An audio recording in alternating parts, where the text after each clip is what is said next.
Buenos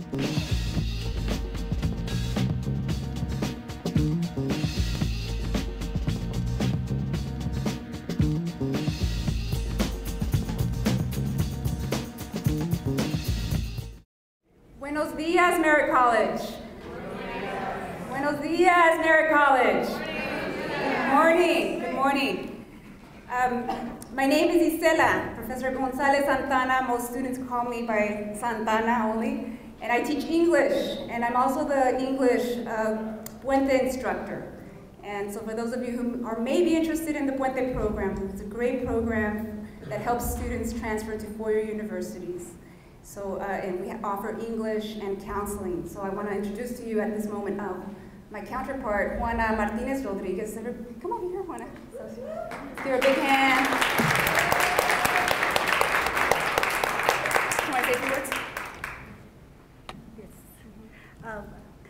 My name is Juana Martinez Rodriguez. I'm the Puente counselor, and I just want to welcome Reyna Grande to Merritt College, and I'm pretty sure you guys will be very excited to hear her inspirational words. Thanks again for coming. Thank you, Juana. I'm going to say this in Spanish. Como mujer profesional de color, estoy muy orgullosa de representar a Merritt College, el mejor colegio comunitario de California. As a professional woman of color, as a Chicana, I'm extremely proud of representing Merritt College, the finest California community college. And that's my opinion, of course, but I do believe that we have the finest students here at this college. I also want to thank my mother, Maria del Refugio Contreras, also known as La Cuni, who raised me with so much love, care, and instilled in me a really hard-working ethic, compassion, and a desire to learn how to cook the best Mexican food, but only the desire, because I'm still working on the skills on learning how to cook. My oldest sisters, I want to thank them, Patti, Patricia, and Rosana, for being my first school teachers. Rosana taught me to read my first book before kindergarten. I felt really proud of that. And I also want to say thank you to my professional mentors, my mentors of academia who are not here, Dr. Melanie Hahn and Dr. Foster, and Dr. Evelyn Wesley, and finally Dr. Norma Ambris Galaviz, our president, who I think will be here in just a minute, I hope. Dr. Norma Ambris Galaviz is our college president, and she's the first Chicana Latina president in the history of Merritt College. I think we should all really honor that, and for me it's very important because she is more than just an employer, she's more than just my boss. She's somebody who inspires me to understand that as Latinas, si se puede, that we are very, very important and that we can aspire to great things, to positions that really make an impact on our people. At this time, I want to introduce to you well, actually, before I say that, I want to have all the Puentistas stand up because this is a program that that they put on. They put a lot of time and effort into making this happen. So all the Puentistas are in the back. Stand up, all of you, all of you, all of you.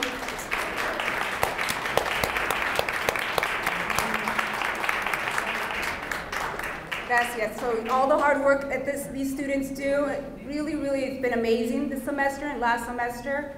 They're very close, and I really love them a lot. And so they always keep me going. My energy is always up, even on the days that I feel very tired or very low, they bring me up.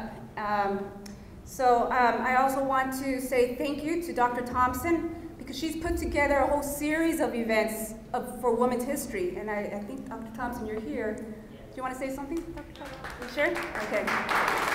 Thank you. Really appreciate it. At this time, I want to introduce to you a Puentista, Maria Fernandez. Let's give her a big round of applause. Good morning, everyone. Being a woman is a blessing. Being a Latina woman is a gift. Our culture proudly shows women as a symbol of respect and admiration because we're pillars of our families and communities. Therefore, while we are present, We put all our energy and love into taking care of the family and our people.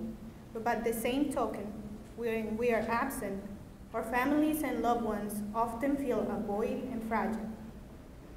Reyna Grande is an award-winning novelist and memoirist. She has received an American Book Award, El Premio Aztlán Literary Award, and the Latino Book Award. In 2012, she was a finalist for the prestigious National Book Critics Circle Awards. Her novels, Across 100 Mountains in 2006 and Dancing with Butterflies in 2009, have been a great success across the country. In her latest book, The Distance Between Us, published in August 2012, Mrs. Grande writes about her life before and after illegally immigrating from Mexico to the United States. Born in Mexico, Reyna was 2 years old when her father left for the U.S. to find work. Her mother followed her father north 2 years later, leaving Reyna and her siblings behind in Mexico. In The Distance Between Us, Mago, Reyna's older sister, taught me the power of a woman who is willing to sacrifice her childhood in order to protect her loved ones. I was amazed by her strength and obstinance. She had a warrior nature, which I believe all women should have. In 1985, when Reyna was going on 10, she entered the U.S. as an undocumented immigrant. Like many immigrant children who come to the U.S., Reyna endured fear, humiliation, and sometimes isolation. Nevertheless, she went on to become the first person in her family to graduate from college. After attending Pasadena City College for 2 years, Reyna obtained a Bachelor of Arts in Creative Writing, Film and Video from UC Santa Cruz. She later received her Master's in Fine Arts in Creative Writing from Antioch University. It is my great honor to now introduce you to one of the most important Chicana writers of our times, Reyna Grande. Hello. One of the questions I always get asked at every presentation is Reyna Grande really your name? And I say, unfortunately, yes it is. I would not make up such a name for myself, especially since I'm 5 feet tall. And having the name Reyna Grande, believe me, has been very difficult all of my life. And I'm wearing my highest heels too, and that didn't help much, as you can see.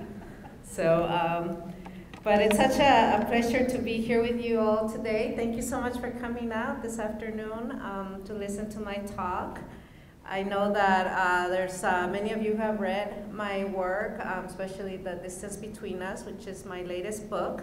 And for those of you who haven't read it yet, I'll talk a little bit about it just to give you a little taste of what the story is, and then I'll read a couple of excerpts too from the book.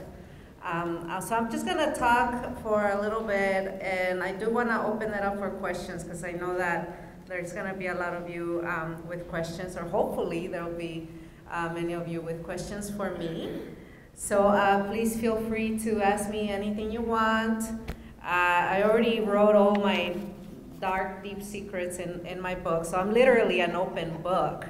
So ask me anything you wanna ask me. So The Distance Between Us is a memoir about my life before and after illegally immigrating from Mexico to the US. And I actually started writing this memoir when I was 22 years old. I was a junior at UC Santa Cruz, majoring in creative writing. And I decided I was gonna write a memoir at 22. And soon after I realized that I could not write a memoir at 22. Not only was I too young to write a memoir at that time, but I hadn't given enough time to pass for me to be able to look at the events in my life with understanding, being able to analyze them, being able to really move past all that painful emotions that all of those memories brought up every time I thought about it. So I couldn't write this book, and I tried. I got to maybe 100 pages, and then after that, it just got really hard to do. And as you know, writers have to live everything twice, and having lived through that experience once was hard enough, and then having to relive those experiences as I was writing about them just became too difficult. So I decided that the only way I could really finish writing this book that I was working on was to turn it into fiction. And in doing so, I ended up creating a character to stand in for me, so that whatever I wrote about, I could always tell myself, well, this is happening to her, not to me. And I was able to have some distance between me and the story. And that's how my first novel, Across 100 Mountains, was born. It was still born out of that need for me to explore my past, but I fictionalized it. And in many ways, it kind of set me free, because it gave me the chance to still look at my life, but not too closely, and I didn't have to bare my soul, and I didn't have to cut my wrist open and bleed all over the page. And like I was able to have a little distance from the story, because ultimately it was a novel, so I was able to use a lot of my imagination combined with my own experience. So the book was born out of my childhood.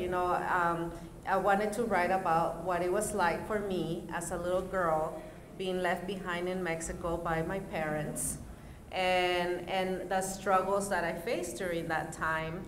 And I wanted to write about that experience because as I was, in school and I was being exposed to literature about immigration and the immigrant experience, a lot of the stories that I would read would always just talk about what immigrants go through in the US, but they would never talk about the families that they leave behind.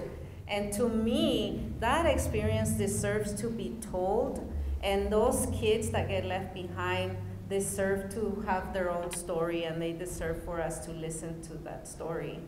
And because that happened to me, and it was an experience that, even to this day, I still carry that trauma of that separation.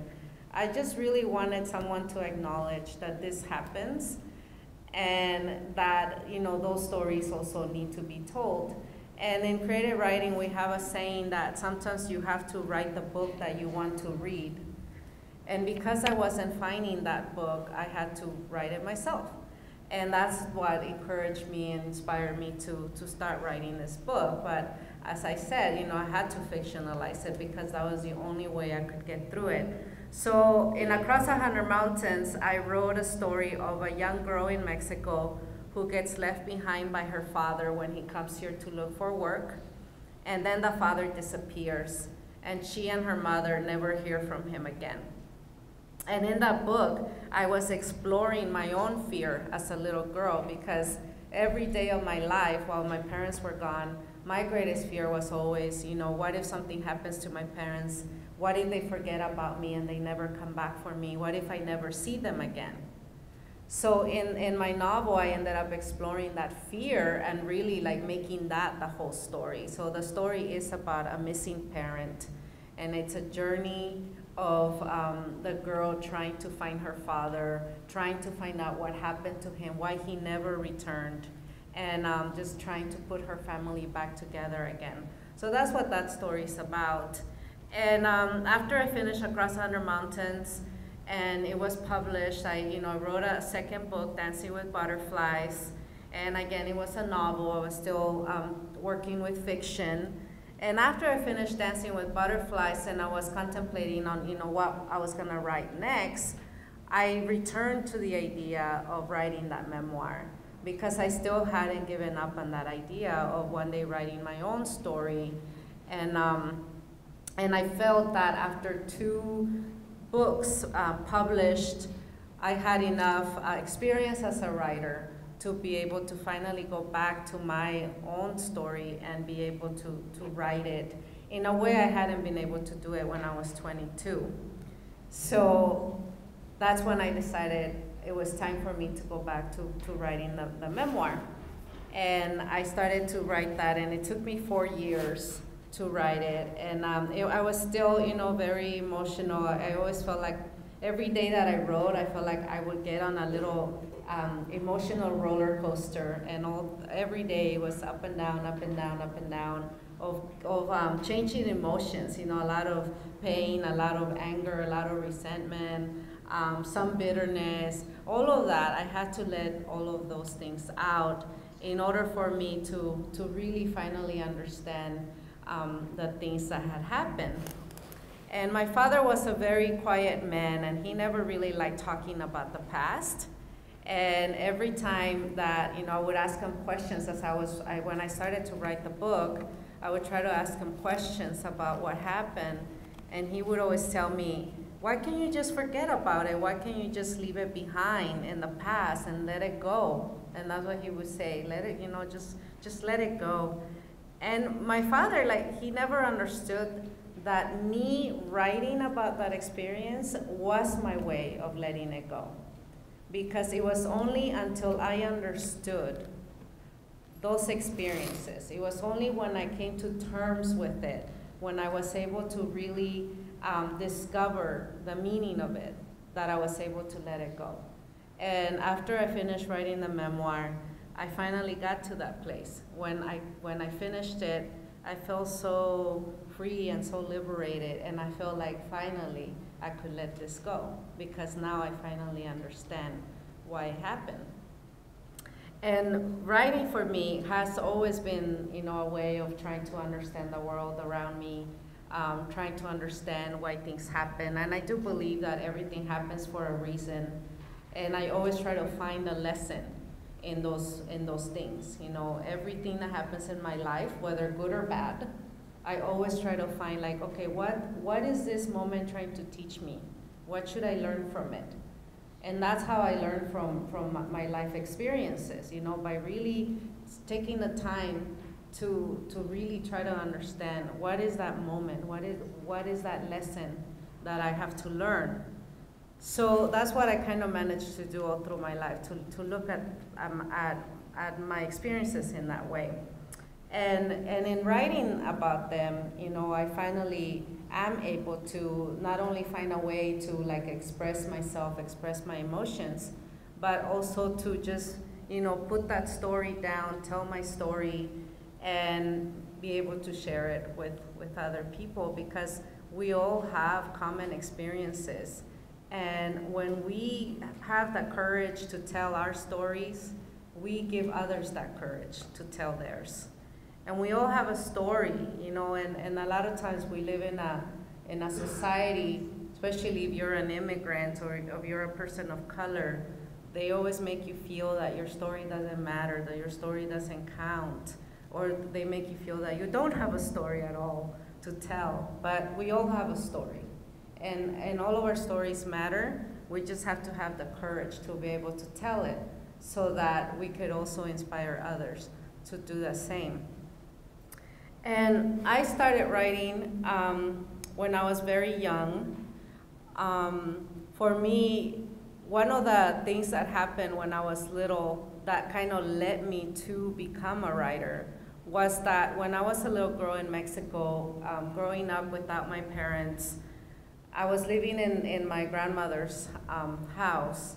And every night at 7 o'clock, we used to listen to story time on the radio. And at the time, when my parents left, I was very angry, especially at my father. I was angry that he had left, because one of the reasons why my father left was because he wanted to build us a house. And he hoped that by coming here, he would be able to make enough money to be able to build us this house in Mexico. And my father's dream house was a house made of concrete and brick. And I didn't understand my father's dream, and I was angry that not only had he left to pursue this dream, but he had also taken my mother with him to pursue this dream. And I would say, just because he wants a stupid house, he has to leave and take my mom too. So I was very angry as a little girl that my parents had left because of this house that they wanted. And I remember one time when I was listening to the radio, every night they had stories fairy tales and folk tales, all of that. And one night they had the story of the 3 little pigs. And I remember how much that story really resonated with me, because the first 2 pigs that get killed by the wolf are the pigs that live in shacks made of sticks, kind of like the shack where I was born. And the pig that survived the wolf was the one that lived in the brick house. And when I heard that story, I finally, as a little girl, I finally understood my father's dream. And I understood that his dream wasn't just having a brick house. His dream was really him feeling that as a father, as a husband, he was able to keep his family safe, to provide something better, and to protect us. And that little story, that's what it helped me to understand in my own life.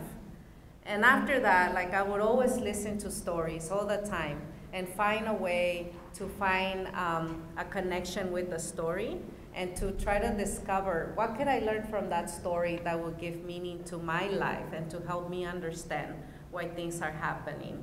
So in many ways, I would say that stories became my way of surviving, you know, all of those years without my parents, because they really helped me to find meaning where I couldn't find it in other things. So I became, you know, an avid reader. I love to read in Spanish.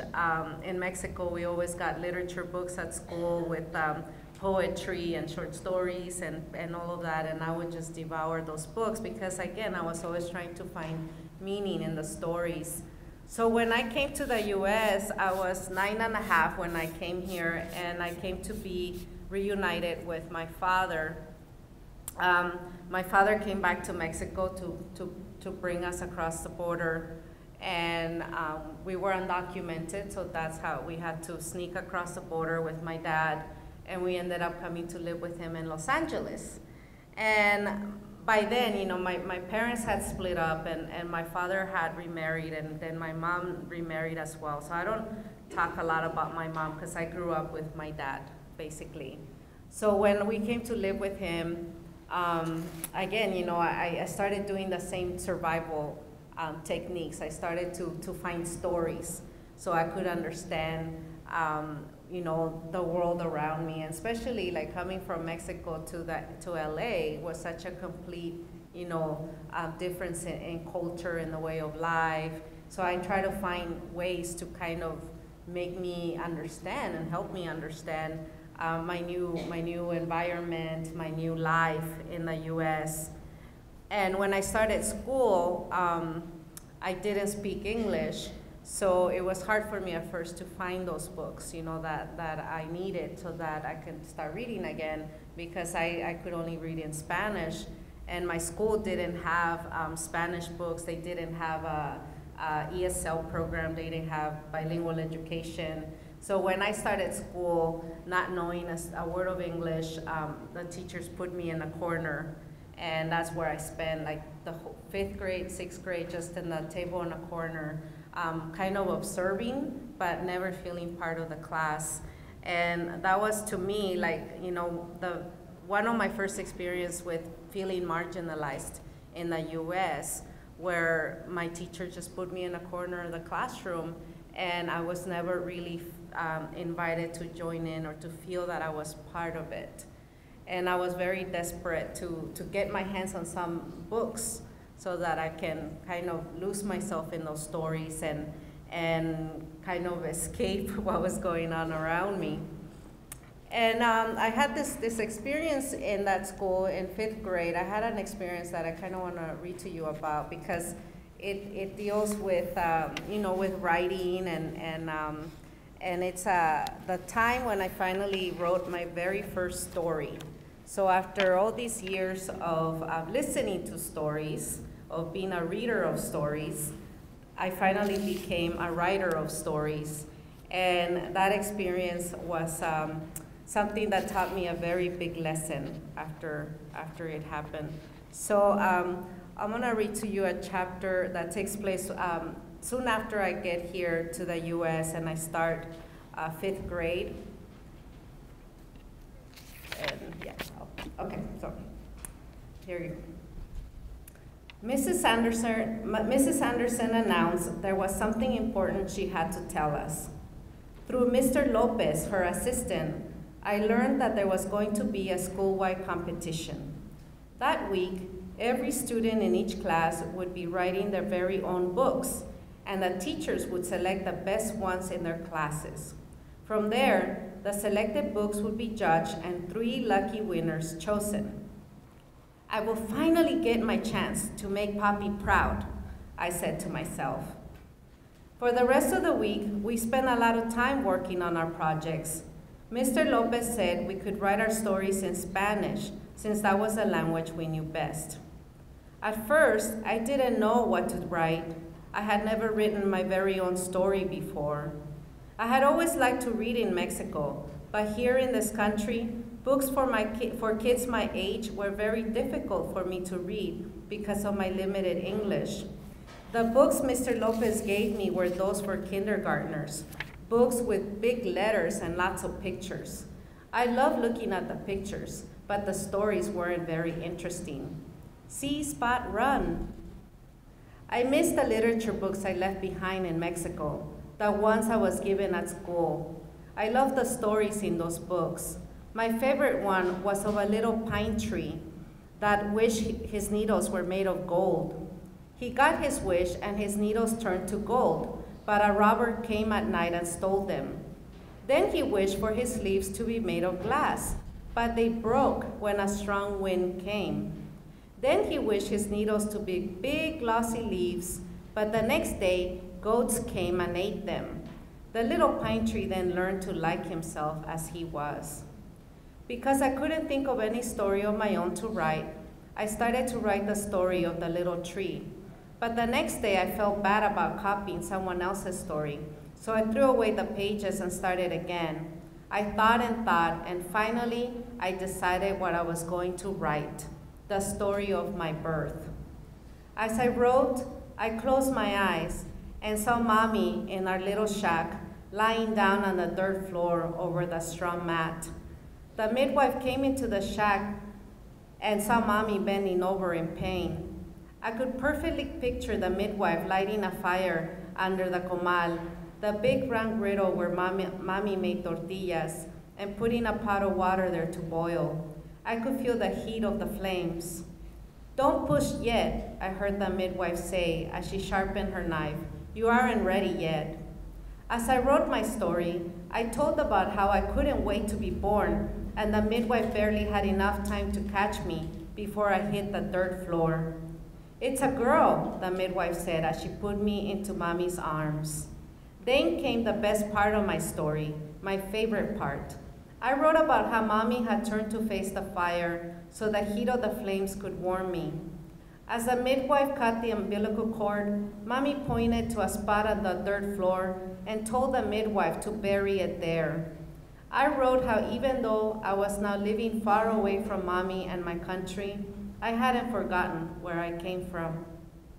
Mr. Lopez helped me to fix my spelling and gave me suggestions for improving my story.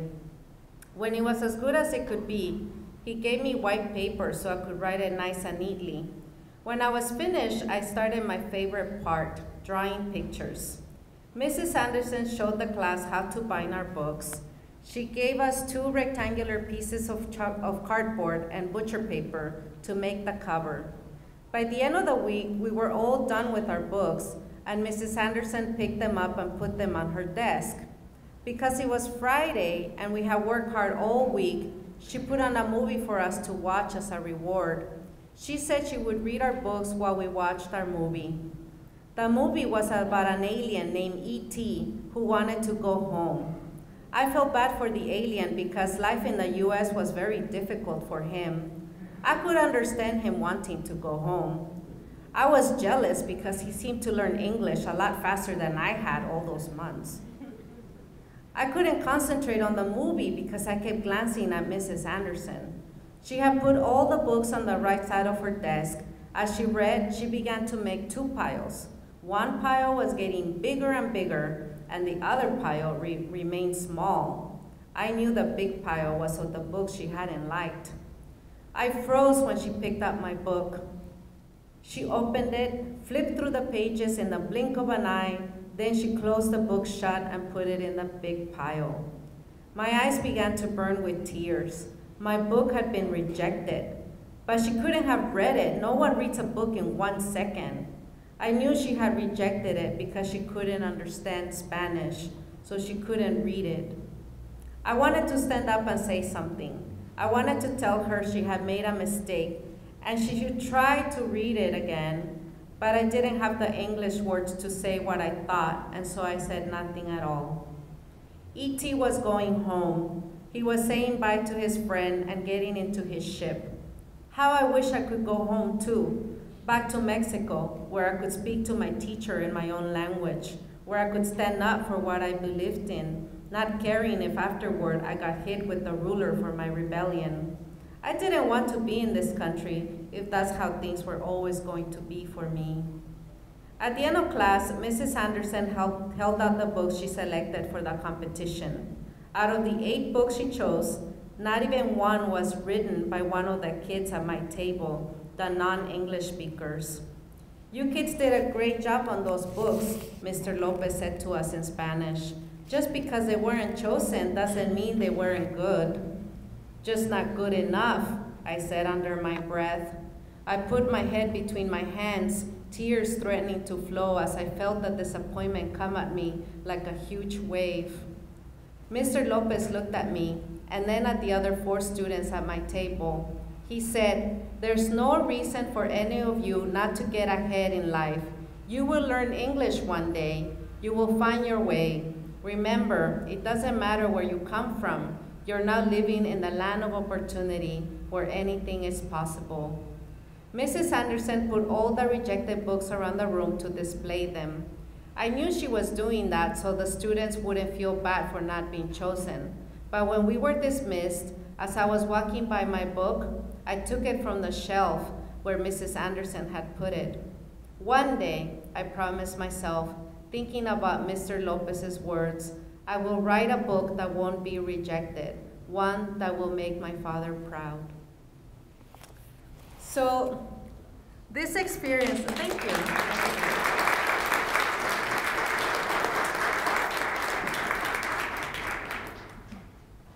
This experience, for a long time I was very angry at Mrs. Anderson.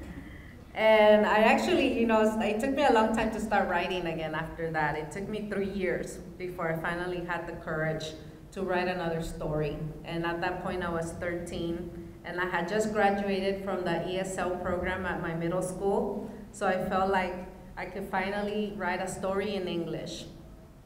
And that's when I started writing again. But I always held a lot of resentment about this experience. And it was interesting because when I was writing the memoir and I wrote this chapter, I finally understood how important this experience was for me, because it taught me so many lessons, and as a writer, I have to deal with rejection all the time because that's part of the writer's life. You put yourself up for rejection. And Mrs. Anderson taught me about rejection, and I was 10 years old, and I learned what it's like to feel that rejection. And I also learned that it's important to not let it bring us down, that we always have to find a way to stand up the next day and to not let people who reject us bring us down and keep us from telling our stories. And I definitely let my teacher keep me from telling my story for many years until I finally had the courage to do it again. And then I also learned from this experience that not everybody's gonna understand what I write. And I have gone through, as a writer, I have gone through a lot of those experiences where even, I submit my work to editors and they don't understand what I'm trying to say. Sometimes readers don't understand what I'm trying to say. So that experience taught me that, that not everybody is gonna understand the stories that I write. And that's okay, that's just the part of life. So after I finished writing this chapter, I actually felt like calling Mrs. Anderson and thanking her, because I was grateful for the lesson that, sometimes it's those painful moments, they're the ones that teach us the most about life and about what kind of people we want to be. They test us. So I was grateful after that. But not all my teachers were like that. I had a really wonderful teacher. I went to a community college before I transferred to UC Santa Cruz. And being at the community college was just this really wonderful experience, just because I felt it better prepared me to transfer to a university. And it was a small community, so I always felt, I didn't feel lost. I was always doing a lot of stuff, and I had a lot of teachers that were always supporting me. The classrooms were very small. But I had one particular teacher, and those of you who read The Distance Between Us know about my teacher, Diana. She was my English 1A teacher, and she was the first teacher to ever tell me that she thought I had talent as a writer and that I should pursue writing as a career. And when I met Diana, I've been reading a lot, and like I said, I'm a big reader. But up until that point, in junior high or high school, my teachers never gave me any books written by Latino writers. So for some reason, I assumed that maybe Latinos didn't write books. So even though I like to write, I was a Latina, which meant I couldn't write books. So when I met my English 1A teacher at the community college, and she said, Reyna, you should be a writer. And I said, what are you talking about? Latinos don't write books. And my teacher, she's the one that introduced me to a lot of wonderful Latina writers, like Sandra Cisneros and Isabel Allende, Laura Esquivel, Julia Alvarez. And she would always say, if Cisneros can do it, you can do it. If Isabel Allende can do it, you can do it. So she was a very, very supportive person, and she made a huge difference in my life, because it was because of her that I decided that maybe I could become a writer, that maybe the stories that I was writing did matter enough. And she was the one who encouraged me to come up to UC Santa Cruz and study creative writing. And again, that was such a life-opening, eye-opening experience, because it's such a different world from Los Angeles. And I was able to come up here and to become an independent person, that in a way that I feel I would never have been able to become in LA, surrounded by my family. So it forced me to grow up, and it forced me to really look at myself and decide, what kind of person do I want to be? And I feel that when I graduated from UC Santa Cruz, I had learned what I needed to learn about myself, and about what direction I wanted to take my life, and definitely that's where I developed more writing skills, and that's where I started writing my first book. So that has been a little bit of my journey as a writer. So I wanna open it up for questions, because I know that especially the Puente students, I want to hear from you guys, because I know you read the book. So yes, Artemio, is that you? Yeah. All right. What other books am I planning to write? I have a ton of stories in my head, actually, and I have a lot of stories that I want to write. I just don't have enough time to do them all, but right now I'm working on a novel that takes place during the Mexican-American War.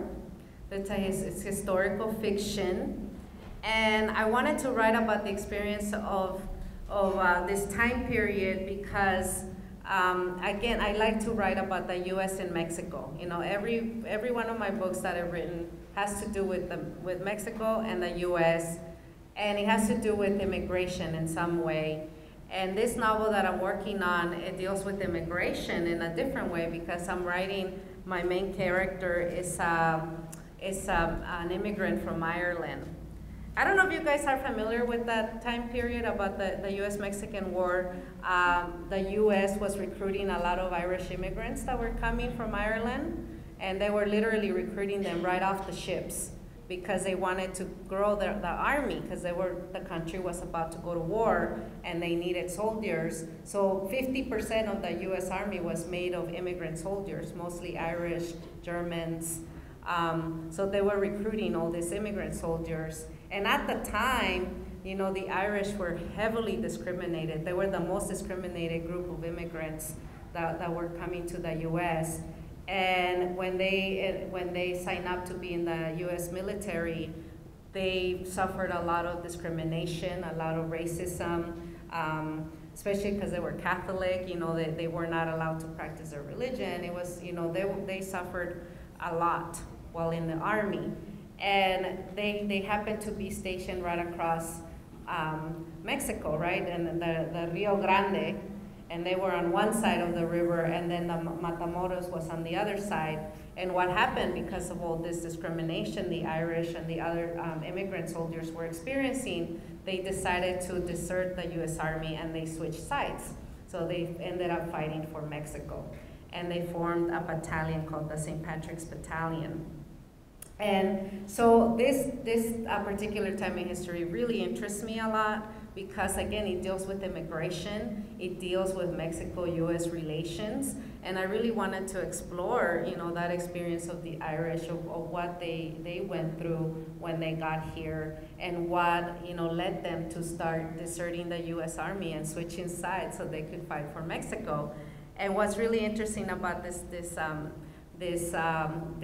event in history is the fact that in U.S. history books, they never mention it.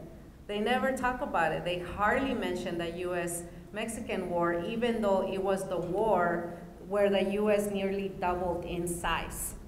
So that should be one of the wars that we should talk about and we should know about. And yet in history books, it's not really mentioned that much. And then the Irish are never mentioned, and when they are mentioned, they're mentioned as the traitors, those Irish traitors. And yet in the Mexican side, they're in our history books. Kids grow up learning about the Irish, and every September there's a parade to honor their memory and to honor what they did for Mexico. So it's such a different way of remembering these soldiers. So to me, it's something that I find fascinating. So that's what my next novel is about. Yeah. Yes? Hello, my name is Amairani Leon, and my question is, do you have a stable relationship with your mom now? A stable relationship? Yeah. I get along with my mom a lot better now than before. And I think part of it too is, I think that happens to us when we grow up and we become parents ourselves. We're finally able to understand our parents better. Because now we're walking in their shoes. Now we know what it's like to be a parent. And I think for me, like one of the things that really helps me to connect with my mother is the fact that, as a mother myself, and, I have to travel a lot. Like, this morning I just flew in from LA. So I'm always traveling. I'm always leaving my house with my little suitcase. Just like when my mother came to the US, she left the house with her little suitcase.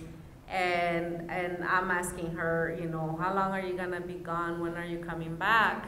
And I have that memory of my mother walking away from me with her suitcase. And now I'm doing that. Now I'm walking away from my kids with my little suitcase. And they're asking me, Mommy, when are you coming back? When are you coming back?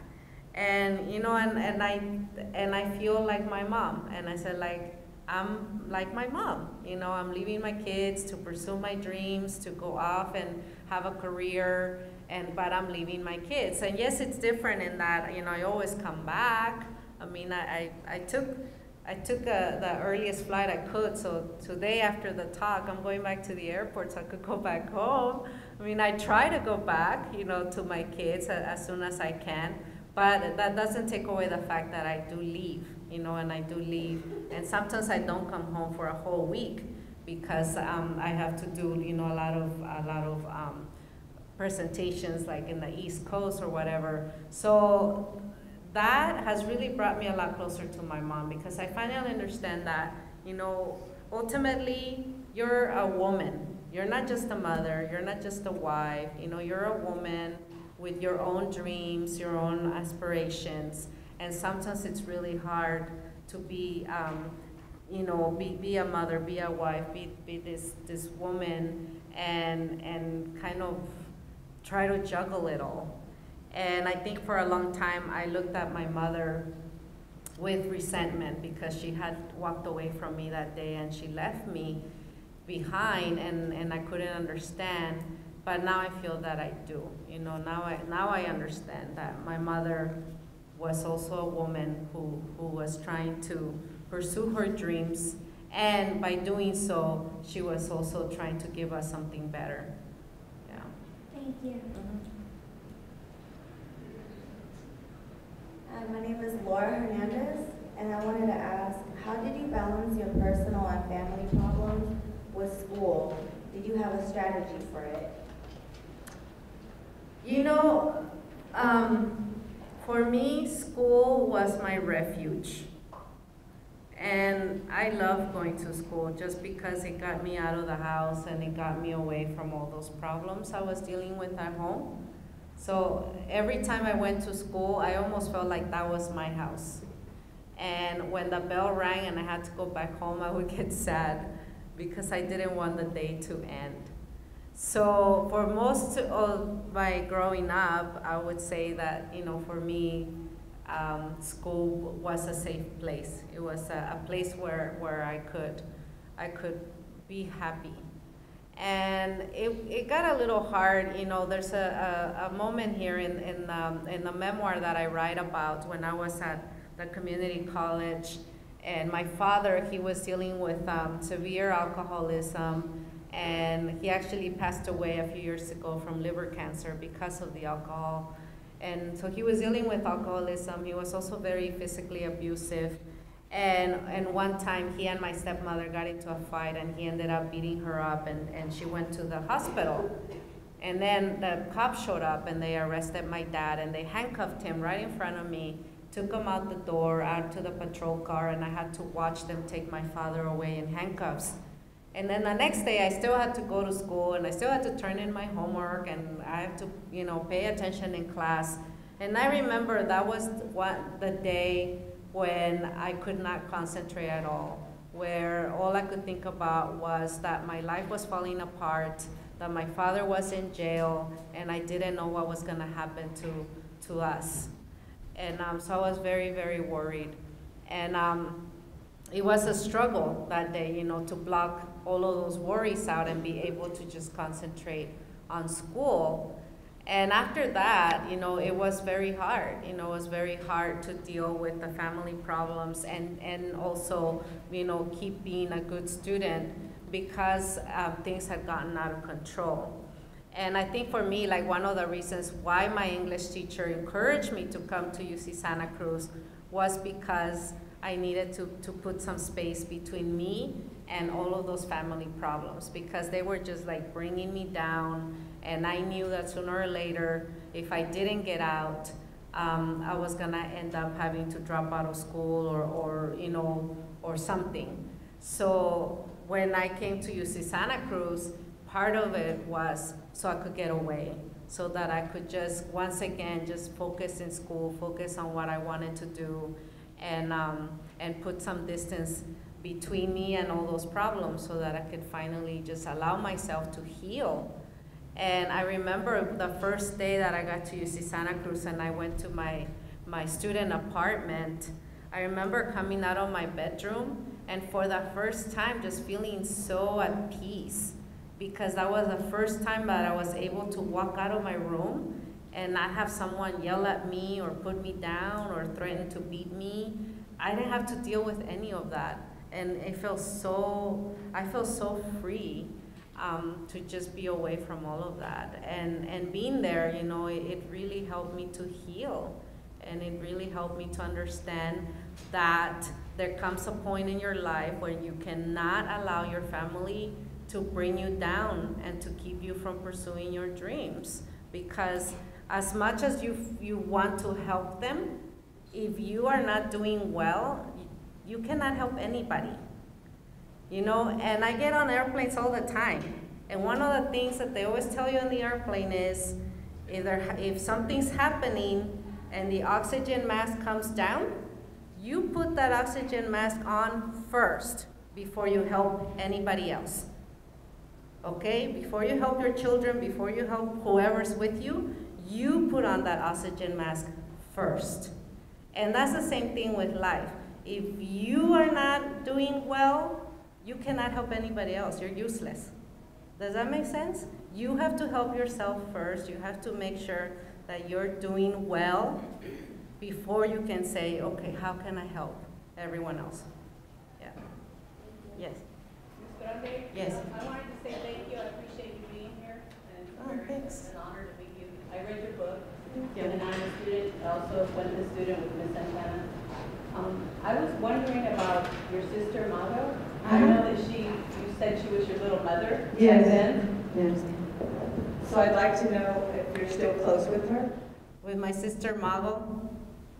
Yeah, that was actually one of the best things about writing this memoir, was that I was able to relive all of those moments that when I had my sister with me. Because my sister Mago, I mean, she really took on the role, you know, the mother, and she protected me so much from all the things that were happening. And I think she's the reason why, you know, now as an adult, like I could talk about it and I could, you know, be at peace with it, because she protected me from all of that. And I think she kind of took the brunt of it, you know, so that, you know, I think she has a harder time coming to terms with it, because she was the one at the forefront, and she was taking care of me. So definitely, I really love writing about those memories again, because you know, she's a very special person in my life, and I'm definitely thankful that I had her there with me. Now, I mean, as adults, I think, you know, our lives change, because I'm no longer the little Reyna that needs, you know, that protection. I've kind of learned to take care of myself now. So we have a different relationship in that way, in that, you know, I'm no longer the one that needs the protecting. And also, I think, you know, now I think as you get older, that the 4 years apart are not as much. So now we're kind of on the same level in a way. So now we're sisters.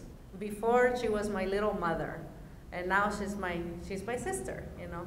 So we still have a good relationship and everything, but not like the way it was in the book. Yeah. Yes. How did you feel, like reading the book, how did you feel with being treated the way you guys were by your grandmother, and the fact that, like, you had to cut all your hair off, and, like, how did that make you guys feel? How did I feel your grandmother when we were living with my evil grandmother? Yeah, I still have dreams about it sometimes. I feel like my hair's getting cut off. Yeah, it was a very hard situation living with my grandmother, because she didn't want us there in her house, and she, you know, she mistreated us, and she made us feel so unwelcome. But when I think about it, you know, when I was writing the book and I had to think of my grandmother as not just my grandmother, but she's a character in my book, I had to really, like, learn more about her. And I started to really look at who she was, like, you know, her upbringing, like she was born during the Mexican Revolution, and, you know, it was a very difficult time to grow up. And I think that's why she became so stern, you know, because growing up in that situation made her that way. And so I was kind of like looking at, like, what made her who she was, like, what was she dealing with? Why was she the way she was with us? And I've kind of gotten to know her a little bit more now that I've been, you know, thinking about her more as a person, not just my grandma, my evil grandma. And now I see her differently.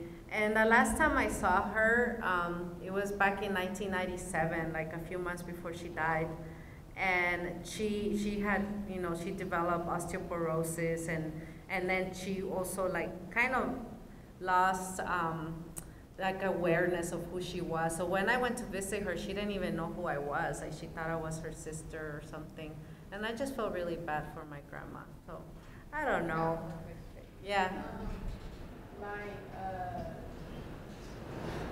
Why was it so much animosity towards your mom? Is it like for her towards your mom? Was it because your uncle passed and then getting married and, you know? Yeah. I would say that most of my dad's family has they never liked my mother, and I have no idea why. But it wasn't just my grandma or my grandpa, but my aunts too. And I don't know why they didn't like my mom. But I think it happens like that sometimes, right? You marry into a family, and then they don't like you for some reason, and you never know why they don't like you. But I guess sometimes we as mothers feel that no one's good enough for our sons. I don't know. I hope I'm not like that when my son grows up. I'll be careful with that. Yeah. So back there. Yeah. Hi, my name is Carlos. Do you think your future turned out the way your father wanted it to? Did my future? Did your future turn out the way The way my father wanted to. I think it did. I think it turned out better than he thought it would. And I mean, I owe him all of that, because my dad, he really taught me that education was important. And he really drilled into my head that by coming here, I had been given a really wonderful opportunity and that I should never waste it. And I think that that's kind of how I live my life. Like, every time there's an opportunity that comes up, I take it, because I feel that, opportunities, we always need to be ready for those opportunities and not let them go by, because sometimes they only come once. And if you don't take it, then it's your loss and you might not get another chance. So that was something that my dad taught me, and I still live like that, and I still think about my dad and about all the things that he wanted for us, and I feel that when he passed away, I think he was happy with what I was doing with my life. So, yeah. Yes. Hi, I'm here with a class that I teach. They're mostly going to be early childhood educators. And I wonder if you talk to your children about your experiences and how you talk to them maybe at different stages in their life. I don't know the ages of your children, but I think my class would appreciate hearing how you talk to your children about some of the things you've written about. Thank you. Here's an example. So the school they go to is 5 minutes away. 5 blocks away. Okay, so it'll be walking, it takes about 10 minutes. And then in the morning, they'll say, "Why can't you drive us to school?" And then I'll say, "If I could run across the US border, you could walk 10 minutes. So that's how I talk to them. So.